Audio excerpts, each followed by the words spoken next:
ନାଇଁ ଦେଖନ୍ତୁ ମୁଁ ସେ କଥା କହିବି ଭୁଲଟା ସବୁବେଳେ ଭୁଲ ଯାହା ବି ମୁଁ ନ୍ୟୁଜ୍ ଦେଖିଲି ପାଖାପାଖି ଦେଖିଲି ସେ ଝିଅଟି ବହୁତ କରିକି କାରଣ ଗରିବ ଘର ପିଲାଟିଏ ତେଣୁ ସିଏ କହୁଛି ଯେ ବହୁତ କିଛି ବାଧାବିଘ୍ନ ସହିଛି ବହୁତ ଅସୁବିଧାର ସମ୍ମୁଖୀନ ମଧ୍ୟ ହେଇଛି ତେଣୁ ମୁଁ କହିବି ଏଥିରେ ଆମେ ତାକୁ ଯେଉଁ ମାତ୍ରାରେ ପ୍ରଚାର ପ୍ରସାର କରୁଛନ୍ତି ସେଇ ମାତ୍ରାରେ ତା ତଦନ୍ତ ହେବା ଦରକାର ଯଦି ଭୁଲ ସେ ରିୟା ଆଉ ତାଙ୍କ ହଜବେଣ୍ଡ ଯଦି ଭୁଲ କରିଛନ୍ତି ସେ ଦଣ୍ଡ ପାଇବା ମଧ୍ୟ ଦରକାର କିନ୍ତୁ ତା ପୂର୍ବରୁ ଆମେ ଯେଉଁ ସବୁ ଧୀରେ ଧୀରେ ଆମେ ତାକୁ ବହୁତ ବଡ଼ କରିକି ଆମେ ନେଲେଣି ସେ ଏମିତି ଏତେ ଦିନ ଧରି ଅତ୍ୟାଚାର କରୁଥିଲେ ସେତେ ଦିନ ଧରି ଅତ୍ୟାଚାର କରୁଥିଲେ ତ ମୁଁ କହିବି ସେ ଝିଅଟି ମଧ୍ୟ ଛୋଟ ପିଲାଟିଏ ନୁହେଁ ଟିକେ ବଡ଼ ହେଇଛି ତା ମୁଣ୍ଡରେ କିଛି ଟିକେ ବୁଝି ଆସିଛି ହୁଏତ ଏତେ ଦିନ ଯଦି ରିୟା ଘରେ ସେ ରହୁଥିଲେ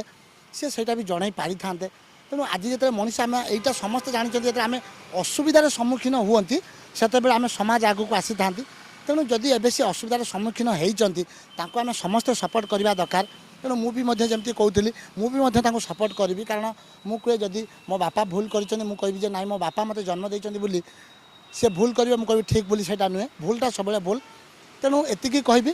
ଯେହେତୁ ସେମାନେ ଦୁଇ ଜଣ ସେଲିବ୍ରିଟି ଯେହେତୁ ରହିଛନ୍ତି ରିୟା ଜଣେ ସେଲିବ୍ରିଟି ତାଙ୍କ ହଜବେଣ୍ଡ ଜଣେ ବିଜନେସମ୍ୟାନ୍ ତେଣୁ ହୁଏତ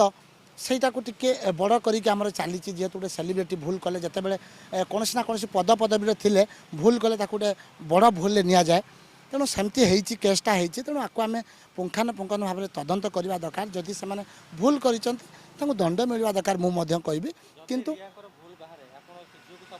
ନା ନା ଶୁଣନ୍ତୁ ଏବେ ବି ମଧ୍ୟ ମୁଁ ସପୋର୍ଟ କରୁଛି ସେ ପିଲାଟିକୁ କାରଣ ଯେହେତୁ ଦେଖନ୍ତୁ ସେ ପିଲାଟି ଯେହେତୁ କାର୍ଯ୍ୟ କରୁଥିଲା ତାର କ'ଣ ଭୁଲ ଅଛି କ'ଣ ଠିକ୍ ଅଛି ଆମେ ଜାଣିବା ଦରକାର ସେଥିପାଇଁ ଏବେ ବି ମଧ୍ୟ ମୁଁ ସେ ଝିଅକୁ ସପୋର୍ଟ କରୁଛି ଖାଲି ଆମେ ରିୟା କଥା କହିବାନି ତେଣୁ ଯଦି କିଛି ଭୁଲ ହେଇଛି ଏ ଭୁଲଟା ତଦନ୍ତ ହେବା ଦରକାର ଆଉ ତାଙ୍କ ଭିତରେ ଯଦି କୌଣସି ସମାଧାନ ହେବା କଥା ସମାଧାନ ହେଇଯିବା ଦରକାର ନହେଲେ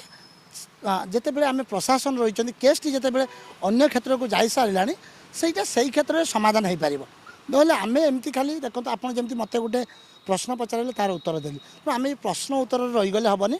ପିଲାଟି ତାର ଯାହା ବି କ୍ଷତି ଯଦି ହେଇଛି